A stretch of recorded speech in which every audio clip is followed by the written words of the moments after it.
നമസ്കാരം, ഞാൻ ഡോക്ടർ ബാലകൃഷ്ണൻ. എന്താണ് വാരിക്കോസീൽ? വാരിക്കോസീൽ എങ്ങനെ ഉണ്ടാവുന്നതെന്ന് ഞാൻ എൻ്റെ ലോങ് വീഡിയോയിൽ പറയുന്നതായിരിക്കും. ഇതില് വാരിക്കോസീൽ എന്താണ്, എവിടെയാണ് ഉണ്ടാവുന്നതെന്ന് നിങ്ങളെ കാണിക്കാനാണ്. ഈ കാണുന്ന ചുമപ്പ്, ഈ ഓറഞ്ച് ലൈനിൽ കാണിക്കുന്ന ഈ താഴത്തെ ഭാഗമാണ് വൃഷ്ണം.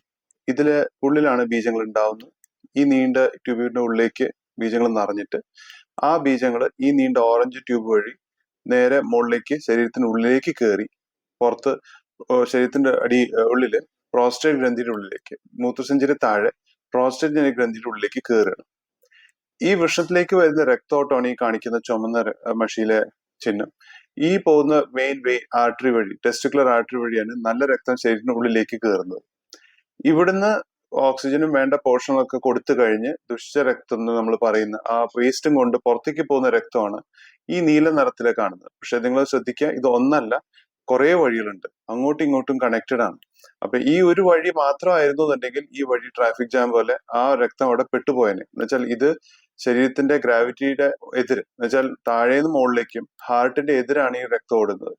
ഈ രക്തം ഹാർട്ടിൽ നിന്ന് താഴേക്ക് വരുന്ന ഗ്രാവിറ്റി വഴി താഴേക്ക് വരുന്ന രക്തമാണ്. ഇത് മുകളിലേക്ക് പോകുന്നതുകൊണ്ട് തീർച്ചയായിട്ടും ഈ രക്തം പതുക്കിനായിരിക്കും.